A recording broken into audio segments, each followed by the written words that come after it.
al-walayah, terkait masalah status wali menurut ahlu sunnah. Di antara yang perlu kita pahami bahwa wali bukan nabi, dan wali derajatnya lebih rendah dibandingkan nabi. Bagian ini sudah kita sampaikan pada pertemuan sebelumnya. Karena itu wali tidak maksum, dan dia tidak memiliki ciri tertentu, dalam arti dia sama sebagai manusia yang lain. Sehingga bukan syarat untuk bisa disebut wali dia harus misalnya punya pakaian tertentu atau ciri tertentu dan seterusnya. Kemudian di antara ciri wali atau di antara prinsip dalam memahami waliullah menurut ahlu sunnah adalah la khususiyata lahu fi ittiba'i aqwalihi. Dia bukanlah orang yang pendapatnya wajib 100% untuk diikuti, agar dia tidak distatuskan sebagaimana nabi. Ada beberapa nukilan yang disampaikan oleh Syekhul Islam dalam masalah ini. Di antaranya keterangan Syekhul Islam dalam Majmu' Fatawa jilid yang ke-11 halaman 194.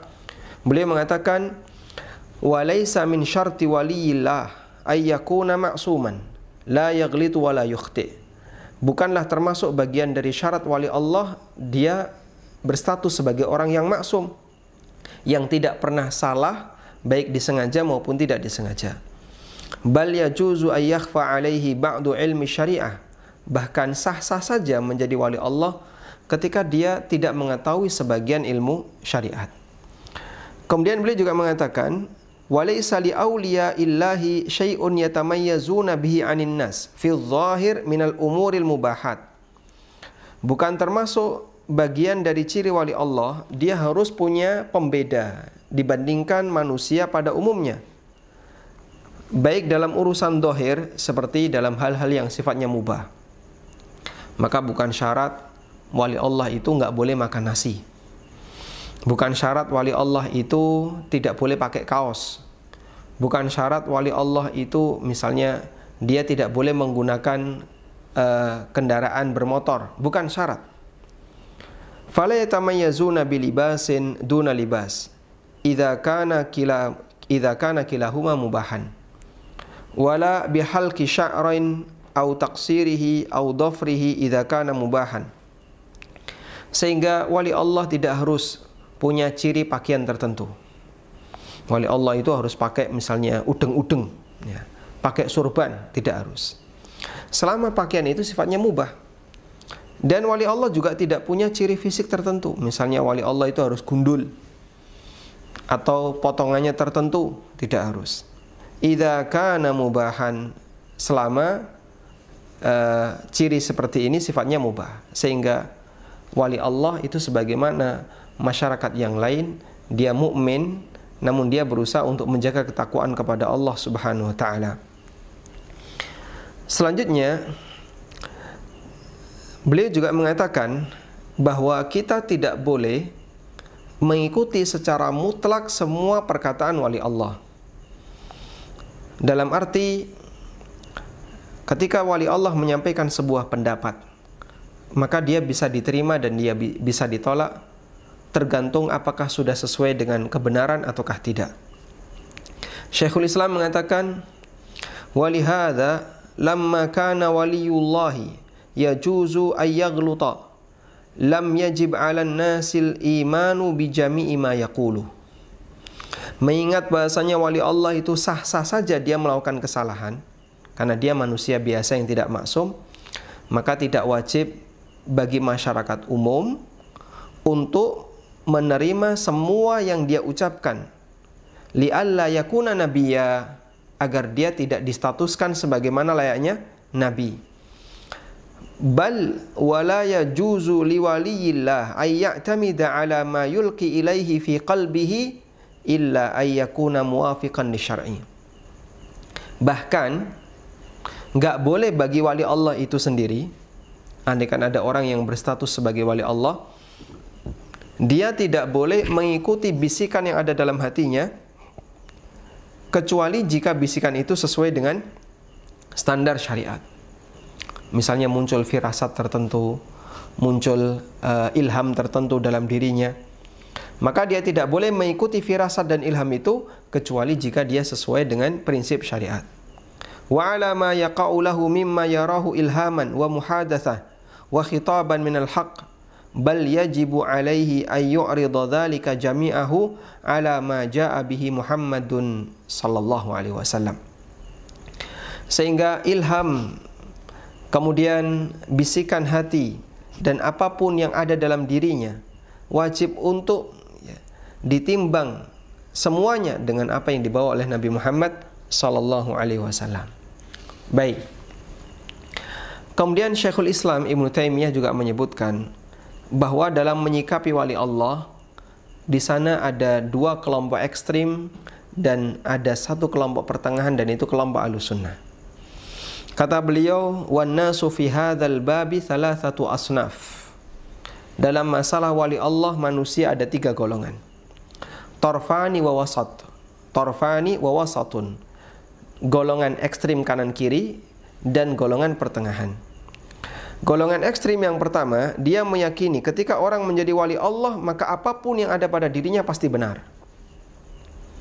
Dan ini diantaranya adalah golongan sufi. Sebaliknya golongan ekstrim yang kedua, ketika ada orang yang dia menjadi wali Allah, lalu dia melakukan sekali kesalahan, maka dia dikeluarkan dan dicoret dari status wali Allah. Sehingga wali nggak boleh melakukan kesalahan. Kalau sekali dia melakukan kesalahan, maka langsung dicoret dari status wali Allah. Dan ini juga golongan ekstrim sebaliknya. Namun yang benar,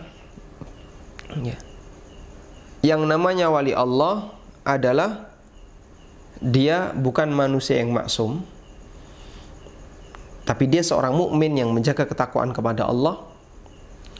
Sehingga mungkin saja dia melakukan kesalahan, mungkin saja dia berdosa, mungkin saja dia keliru dalam beristihad, maka tidak semua ucapannya diikuti, meskipun tidak boleh kita hukumi dia dengan kekufuran dan kefasikan disebabkan karena dia keliru dalam beristihad. Dan itulah prinsip Ahlussunnah. Kata Syekhul Islam, wa khiyarul umuri awsatuha, dan yang terbaik adalah yang pertengahan. Wa huwa alla yuj'ala ma'suman wala ma'thuman idza kana mujtahidan mukhti'an. Yaitu prinsip tidak menjadikan wali Allah sebagai orang yang maksum, yang nggak bisa dikritik, semuanya benar, nggak ada yang kayak gitu. Wala ma'thuman idza kana mujtahidan mukhti'an. Dan kita juga tidak ekstrim dalam menilai buruk wali Allah ketika dia salah dalam beristihad. Ada seorang ulama, tapi dia keliru dalam beristihad, dan dia sudah berusaha untuk mengambil kebenaran, tapi dia keliru dalam beristihad.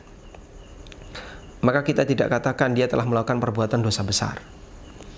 Fala yattabi'u fi kulli ma yaqulu. Maka dia tidak harus diikuti dari setiap apa yang dia ucapkan. Wala yuhkamu alaihi bil kufri wal fisqi ma ijtihadihi. Dan kita tidak boleh menilai dia telah keluar dari Islam atau menjadi orang fasik disebabkan salah dalam beristihad. Tayyib, ini beberapa prinsip yang disebutkan oleh Syekhul Islam tentang wali Allah. Baik, kita akan coba memberikan sedikit kesimpulan tentang status wali Allah yang tadi kita sampaikan. Ada beberapa kesalahan terkait pandangan orang berkaitan dengan wali Allah. Yang pertama adalah masalah batasan wali Allah. Sebagian orang memberikan batasan wali Allah adalah orang yang dia nggak mungkin melakukan kesalahan, dan itu batasan yang keliru karena wali Allah tidak maksum. Ada juga yang memberikan batasan wali Allah itu orang yang punya rutinitas zikir tertentu, sehingga dia menjaga wirid-wirid tertentu, ibadah-ibadah tertentu, yang ketika orang melakukannya maka dia wali Allah. Ini juga batasan yang keliru. Karena wali Allah, kata Allah dalam Al-Quran, adalah orang yang bukan orang menjaga wirid tertentu atau amalan tertentu, tapi orang yang menjaga iman dan takwa. Ala inna awliya Allahi la khawfun alaihim wa lahum yahzanun alladzina amanu wa kanu yattaqun. Sebagaimana yang Allah sebutkan di surat Yunus ayat 62-63. Ketahuilah bahwasanya wali Allah adalah orang yang mendapatkan jaminan ketenangan Mereka adalah orang-orang yang beriman dan bertakwa kepada Allah Ta'ala. Kemudian klaim yang kedua atau kesalahan yang kedua, sebagian orang menilai bahwa wali Allah Ta'ala maksum, sehingga wali Allah tidak mungkin melakukan kesalahan. Dan ini kesalahan sebagian orang sufi, ya, ghulatu tasawuf wa tasyayyu, kelompok sufi ekstrim dan orang-orang Syiah. Dan ma'ruf di kalangan orang sufi, ketika manusia sudah menjadi wali Allah, dia nggak boleh dikritik, pasti benar. Kita nggak usah jauh-jauh ke luar negeri, di Indonesia seperti ini banyak. Padahal yang benar wali Allah bukan maksum, karena tidak ada yang maksum kecuali para nabi dan para rasul. Dan wali itu bukan nabi dan rasul, derajatnya jauh di bawah nabi dan rasul, nggak bisa kita bandingkan dengan nabi dan rasul. Kesalahan yang ketiga, isqatut takalif. Sebagian orang memahami wali Allah itu gugur kewajibannya untuk menjalankan syariat. Dan ini juga dimiliki oleh sebagian kelompok sufi, terutama sufi yang ekstrim, dengan keyakinan bahwa wali Allah itu derajatnya lebih tinggi dibandingkan nabi. Sehingga jika orang sudah berstatus sebagai wali Allah, maka dia nggak wajib untuk menjalankan syariat. Dan ini akidah kekufuran, sebagaimana yang pernah disampaikan oleh Syekh Muhammad bin Abdul Wahhab dalam Nawaqidul Islam. Siapa yang meyakini ada sebagian di antara hamba Allah yang dia boleh keluar dari syariat Muhammad SAW, maka dia kafir. Kenapa demikian? Karena berarti dia mendustakan firman Allah Ta'ala yang menyatakan bahwasanya Nabi SAW diutus untuk semua umat manusia. Sebagaimana Allah berfirman, "Wa ma arsalnaka illa rahmatan lil alamin." Tidaklah aku mengutusmu wahai Muhammad kecuali menjadi rahmat bagi seluruh alam. Seluruh alam berarti tanpa terkecuali manusia dan jin. Maka siapa yang punya keyakinan dia berhak untuk keluar dari syariat Muhammad, atau dia meyakini ada orang yang dia telah mencapai derajat tertentu sehingga dia boleh keluar dari syariat Muhammad, maka keyakinan ini sama dengan mendustakan ayat tadi. Dan masih banyak ayat yang lainnya. Misalnya Nabi SAW diperintahkan oleh Allah untuk mengatakan, "Inni Rasulullah ilaikum jami'an." Aku adalah utusan Allah kepada kalian semuanya. Ya. Sehingga tidak ada manusia yang dikecualikan dalam masalah ini. Kesalahan yang keempat, idhafatus sifatil ilahiyah. Sebagian ada yang punya keyakinan wali Allah itu memiliki beberapa sifat ketuhanan. Seperti pandangan sebagian orang sufi yang mereka menganggap bahasanya wali itu punya keistimewaan tertentu, yang sering mereka sebut dengan ada istilah wali gauth, ada wali watad, ada wali kutub, dan seterusnya. Dan itu orang tertentu. Anda bisa searching di internet, tapi menggunakan keyword bahasa Arab ya. Wali gauth, wali kutub.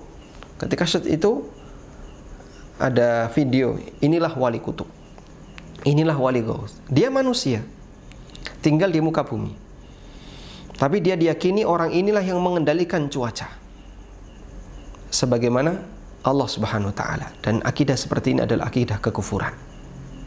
Akidah seperti ini akidah kekufuran. Bahkan lebih parah dibandingkan kufurnya orang musyrikin yang ada di zaman Nabi SAW, karena mereka tidak memiliki keyakinan bahwa yang mengatur alam itu ada makhluk yang lain selain Allah Subhanahu wa Ta'ala. Mereka tidak punya keyakinan kalau ada makhluk yang mengatur alam. Sehingga ketika mereka ditanya, siapakah yang menciptakan langit dan bumi, siapa yang memiliki langit dan bumi, siapa yang mengatur alam semesta, mereka mengatakan Allah. Mereka mengatakan Allah. Tapi kelompok sufi tertentu ada yang meyakini bahwa di sana ada wali watad, ada wali gauth, ada wali kutub yang tugasnya menjaga kelestarian bumi ini. Sehingga bumi kalau tidak ada mereka, maka akan terjadi kekacauan, akan terjadi bencana yang luar biasa. Kemudian yang kelima, kesalahan yang kelima.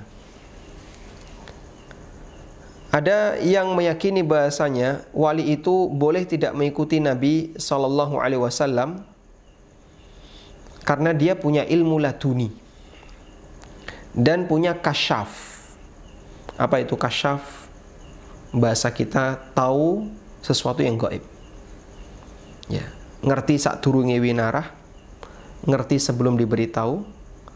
Dia mengetahui hal yang gaib dengan klaim bahwasanya itu adalah ilmu laduni yang datang dari Allah Subhanahu wa taala. Padahal tidak ada yang tahu hal yang gaib kecuali Allah taala, dan sebagian disampaikan oleh Allah melalui wahyu kepada para nabi. Sebagian.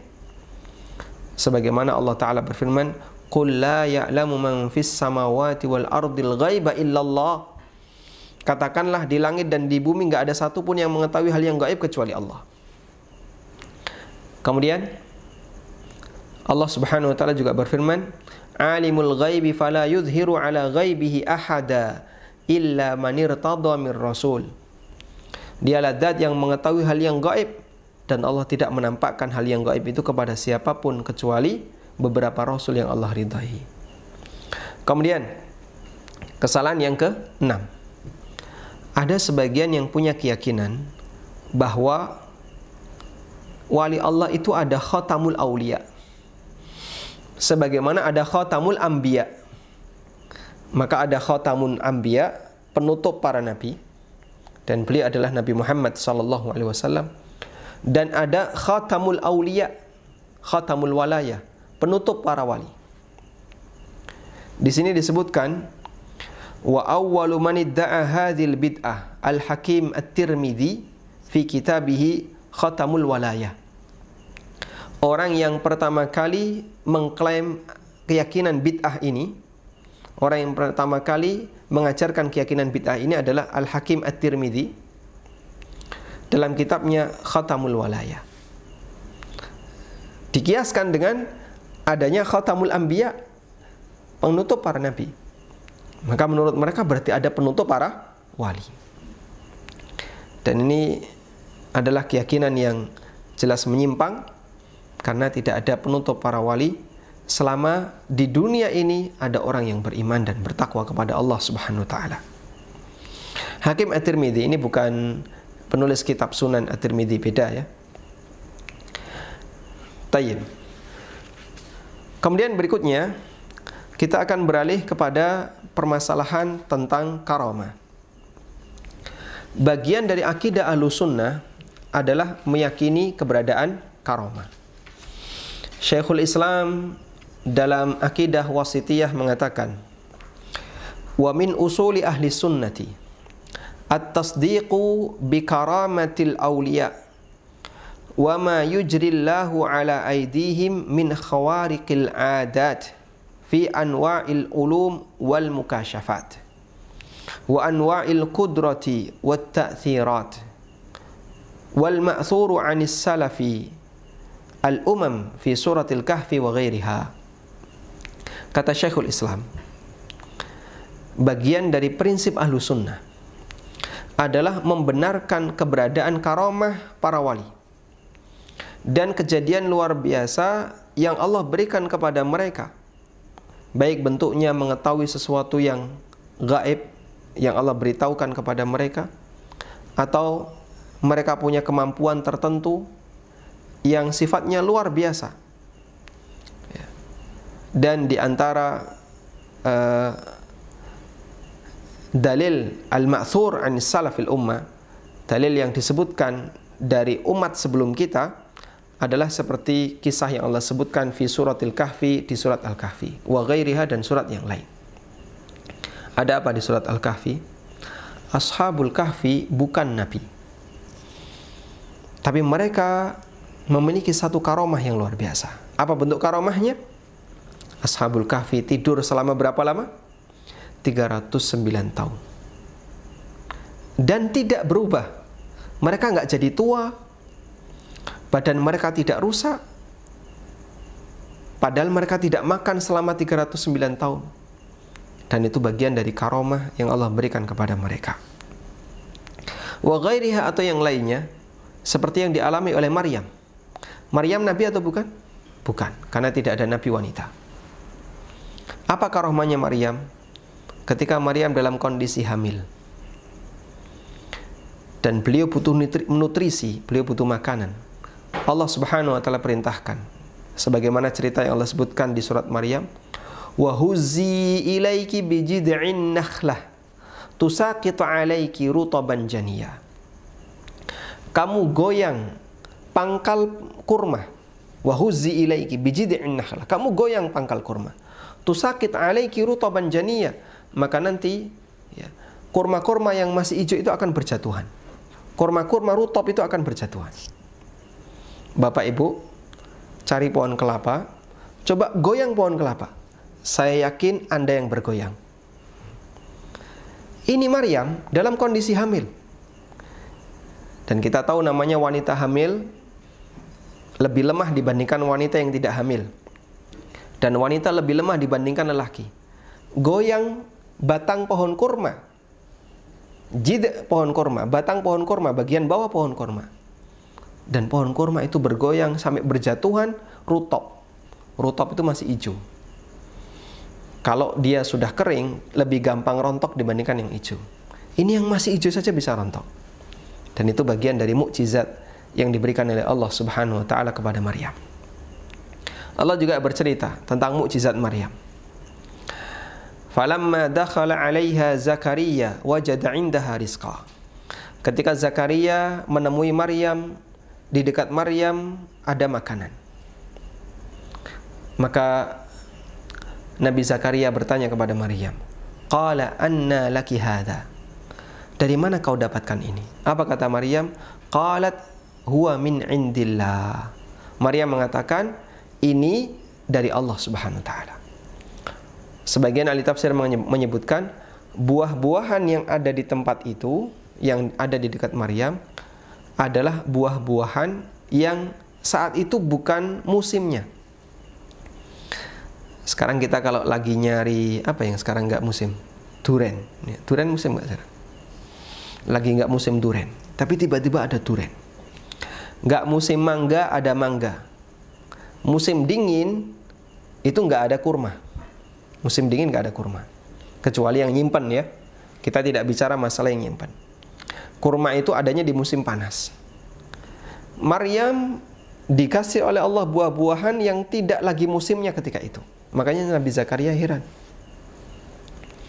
Begitu beliau melihat kejadian itu, Nabi Zakaria teringat Allah Maha Kuasa atas segala sesuatu, sehingga Zakaria langsung mengatakan, hunalika da'a Zakaria rabbah. Disinilah Zakaria langsung berdoa kepada Allah Ta'ala. Rabbi habli min ladunka dzurriyyatan thayyibah. Ya Allah, anugerahkanlah kepadaku keturunan yang dari sisimu yang baik. Nabi Zakaria langsung berdoa kepada Allah ketika melihat kejadian itu. Jika Maryam yang bukan nabi, dia bisa mengalami kejadian yang luar biasa, maka seorang nabi lebih punya peluang yang besar, yang lebih besar. Sehingga dia tahu, meskipun saat ini saya dalam kondisi sudah tua, istrinya mandul dan sudah tua, tapi saya tidak pernah putus asa untuk berdoa kepada Allah agar Allah mengkaruniakan seorang anak bagi saya. Dan dikabulkan oleh Allah. Dikabulkan oleh Allah. Sehingga motivasi doanya Zakaria adalah ketika beliau melihat kejadian yang aneh, yang luar biasa yang dialami oleh Maryam. Hunalika da'a Zakaria rabbah. Dari titik itulah langsung Zakaria berdoa kepada Allah Subhanahu wa taala. Baik. Kemudian yang perlu kita pahami di sini bahwa pengertian karomah menurut ahlu sunnah itu tidak sebatas kejadian hebat yang bentuknya kejadian luar biasa. Di sini disebutkan tatahassalu haqiqatu madhhabi ahli sunnati wal jama'ati fil karamah fil umuri taliyah. Kesimpulan dari prinsip ahlu sunnah wal jamaah terkait masalah karomah adalah sebagai berikut. Yang pertama, bahwa pengertian karomah itu lebih luas dibandingkan sebatas kejadian yang luar biasa. Karena terkadang ada karomah tapi bentuknya bukan kejadian luar biasa. Apa contohnya karomah yang bentuknya bukan kejadian luar biasa? Di sini disebutkan wa min anwa'il karamatil lati laysat min jinsi inkhiraqil 'adah. Di antara bentuk karamah yang bukan termasuk kejadian luar biasa adalah dzikrullahu li ahadin min ibadihi bismihi fil Qur'an. Allah menyebut nama salah satu hambanya dalam Al-Qur'an. Dan itu termasuk karamah yang luar biasa. Sebutkan nama sahabat yang disebutkan oleh Allah dalam Al-Quran. Baik, silakan jawab di komen ya. Sebutkan nama sahabat Nabi SAW, ya. Sebutkan sahabat Nabi SAW yang namanya disebutkan oleh Allah dalam Al-Quran. Silahkan sebutkan di komen. Hanya ada satu sahabat. Sahabat yang lain kadang disinggung oleh Allah. Ayat itu turun berkaitan dengannya meskipun namanya tidak disebutkan. Misalnya, abasa wa tawalla an ja'ahul a'ma. Dia bermuka masam dan berpaling ketika datang orang yang buta. Siapa beliau? Abdullah bin Ummi Maktum. Allah juga berfirman, idhuma fil ghari id yaqul. Ingatlah ketika dua orang ini berada di gua. Lalu Nabi SAW mengatakan kepada temannya, la tahzan id yaqulu li sahibihi, la tahzan innallaha ma'ana. Jangan kau sedih, jangan takut, Allah bersama kita. Siapa yang dimaksud dengan sahib di sini? Abu Bakar As-Siddiq radhiyallahu anhu. Dan masih banyak yang lainnya. Nabi SAW pernah mendatangi Ubay bin Ka'ab. Dan kita tahu Ubay termasuk salah satu di antara ahli qiraah. Ya Ubay, innallaha amarani an aqra'aka lam yakunil ladzina kafaru. Wahai Ubay, Allah perintahkan aku untuk membacakan surat Al-Bayyinah di hadapan kamu. Nabi SAW mengatakan, Allah perintahkan aku untuk membacakan surat Al-Bayyinah di hadapan kamu. Lalu Ubay terheran. Wa qad sammani, apakah Allah menyebut namaku? Nabi SAW mengatakan, na'am, betul. Fabaka Ubay, maka Ubay pun nangis. Ubay nangis. Siapakah aku ketika namaku disebut oleh Allah Subhanahu wa ta'ala, pencipta alam semesta? Padahal beliau menyadari ini hamba yang Masya Allah, yang sangat lemah, sangat kecil di hadapan zat Rabbnya, penciptanya, pencipta alam semesta. Tapi namanya disebut oleh Allah Subhanahu wa ta'ala. Ketika Ubay merasa demikian, beliau nangis. Fabaka Ubay, Ubay nangis. Ini karomah bukan? Karomah. Itu bagian dari karomah. Karena itu bagian dari fungsi karomah adalah sebagai bentuk penguatan bagi hamba agar dia semakin dekat dengan Allah Subhanahu wa ta'ala, semakin mencintai Allah Subhanahu wa ta'ala. Sehingga karomah tidak harus bentuknya kejadian yang luar biasa. Tayyib.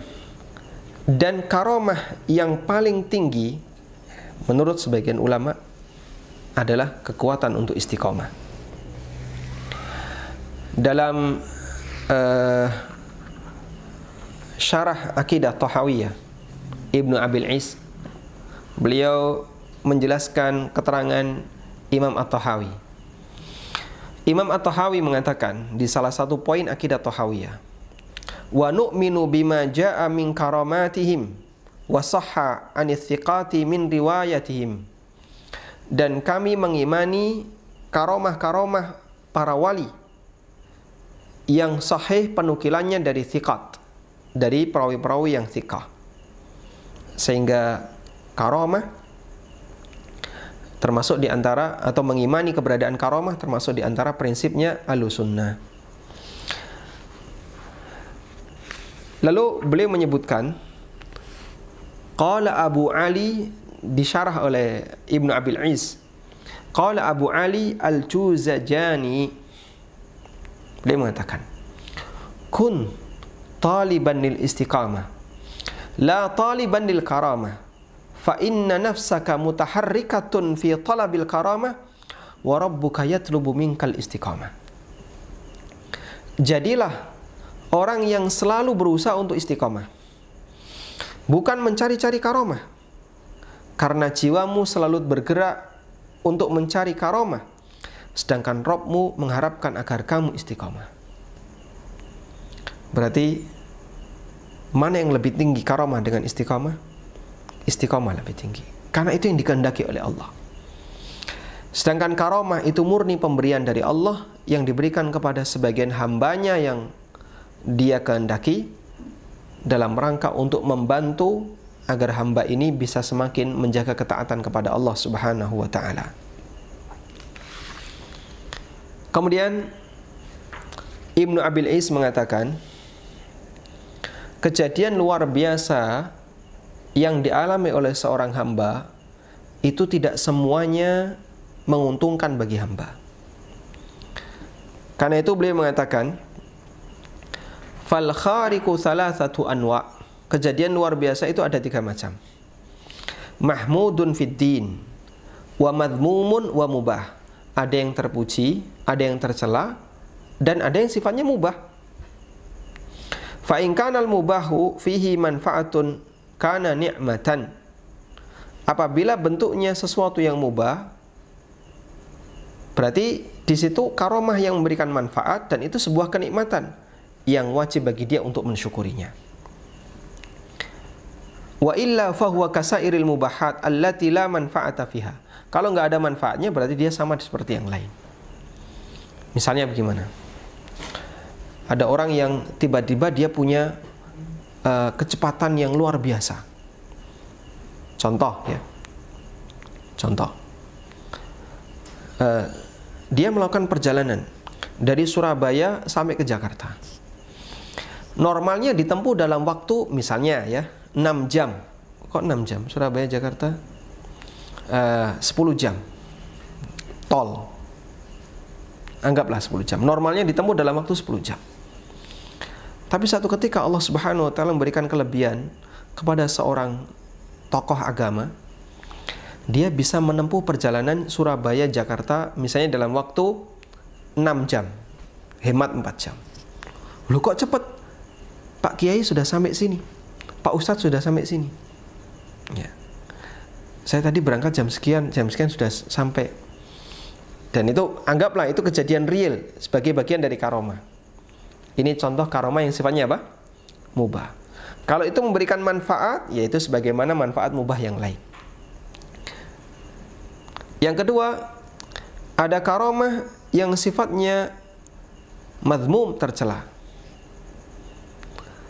Wa in kana ala wajhin yatadammanu ma huwa manhiyun anhu nahya tahrimin au nahya tanzihin kana sababan lil adzab awil bughdi kalladhi utiyal ayat fansalakha minha Bal'am bin Ba'ura.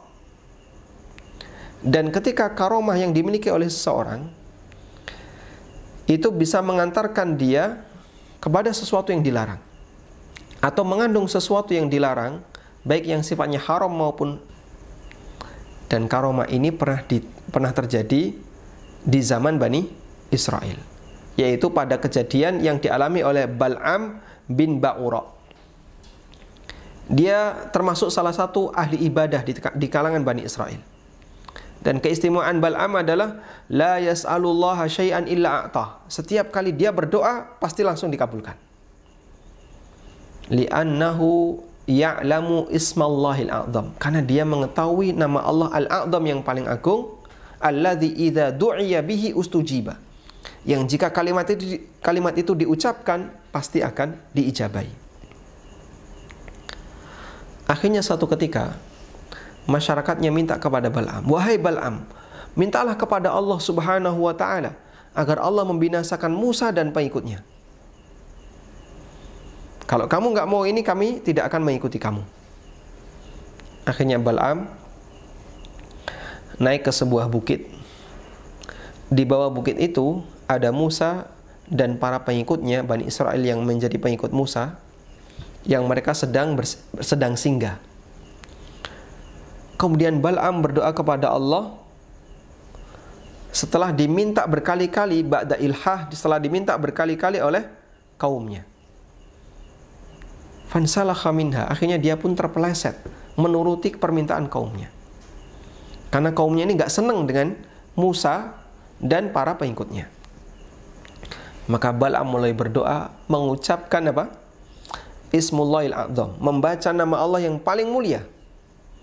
Lalu dia berdoa, Allahumma alaika biqaumi. Ya Allah, timpakanlah keburukan bagi kaumku. Terus dia heran, "Duh, maksud saya Musa." Akhirnya masyarakatnya semuanya memarahi Bal'am. "Kamu kok malah mendoakan keburukan untuk kami? Doakan keburukan untuk Musa." Diulangi lagi, Allahumma alaika biqaumi. Ya Allah, timpakan keburukan bagi kaumku. Berkali-kali sampai 3 kali dia mengucapkan kalimat seperti itu. Ya, lalu Bal'am mengatakan, "Sulita lisani, lidahku telah dikendalikan. Saya nggak bisa mendoakan keburukan untuk kaumnya Musa." Karena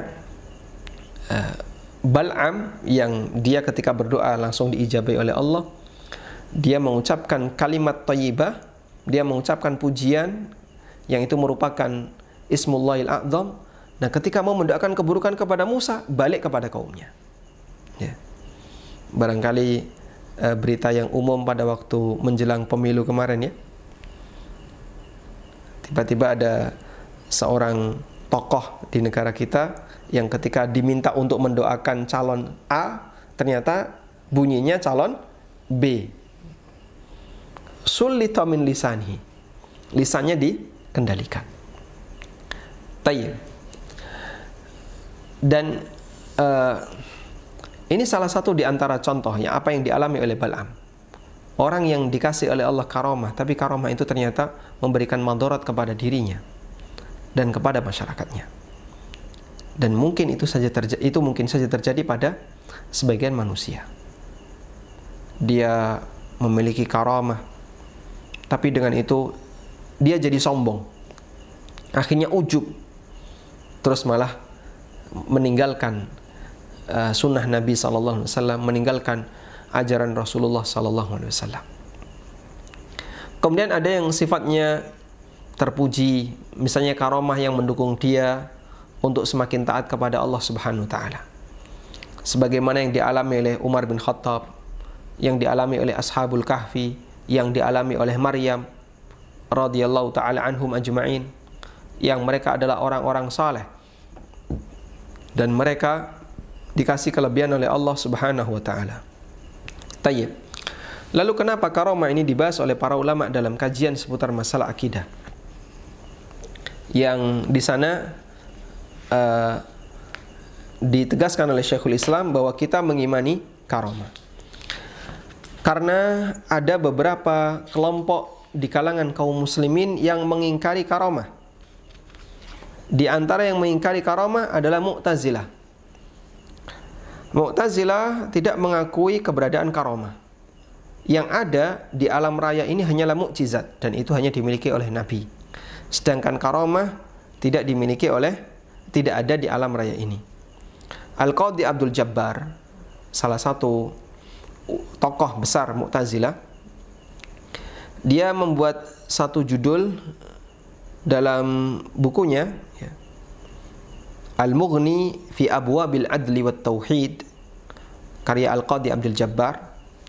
Dia ngasih judul Faslun fi annal mu'jizati la takhtassu illa bil anbiya duna ghairihim. Pasal bahwasanya mukjizat itu tidak dimiliki secara khusus kecuali oleh para nabi dan tidak ada yang lainnya. Kemudian dia juga mengatakan di penjelasan, wa minan nasi alladzina nukhalifuhum man yujawwizu zuhura khalqis sunani 'ala salihin aw 'ala ba'dihim. sebagian orang yang kita nggak sepakat dengan mereka, kata Qadhi Abdul Jabbar, kata Mu'tazilah ini, sebagian orang punya anggapan yang kita tidak sepakat dengan mereka. Mereka meyakini adanya kejadian luar biasa yang bisa dimiliki oleh orang-orang saleh dan yang lainnya. Sehingga menurut tokoh Mu'tazilah ini karamah nggak ada. Keterangan yang sama juga disampaikan oleh Az-Zamakhsyari. Az-Zamakhsyari, ya, Anda yang sering membaca beberapa kitab tafsir, nama ini tidak asing. Dia punya tafsir Az-Zamakhsyari, tafsir Al-Kasyaf. Az-Zamakhsyari mengatakan ketika menafsirkan firman Allah di surat Al-Jin ayat 26, yakni annahu la yuttali'u 'alal ghaibi illa al-murtada alladhi huwa mustafa lin-nubuwati khassah. Ya. Maksudnya di sini adalah Allah tidak menampakkan hal yang gaib kecuali hanya kepada nabi saja. La kullu murtada, bukan semua orang yang diridhai oleh Allah. Wa fi hadza ibtalun lil karamah, dan di sini menunjukkan salahnya keyakinan adanya karamah. Sehingga menurut Mu'tazilah karamah itu tidak ada. Dan kita tidak sepakat dengan mereka. Akidah Mu'tazilah ini sesat. Sehingga kita meyakini karamah itu ada. Sebagaimana yang Allah sebutkan dalam Al-Quran, demikian pula yang diceritakan dalam beberapa hadis dan kejadian yang real yang dialami oleh sebagian sahabat. Wallahu ta'ala alam. Demikian yang bisa kita sampaikan. Semoga menjadi kajian yang bermanfaat. Wassallallahu ala nabiyyina Muhammadin wa ala alihi wa sahbihi wasallam.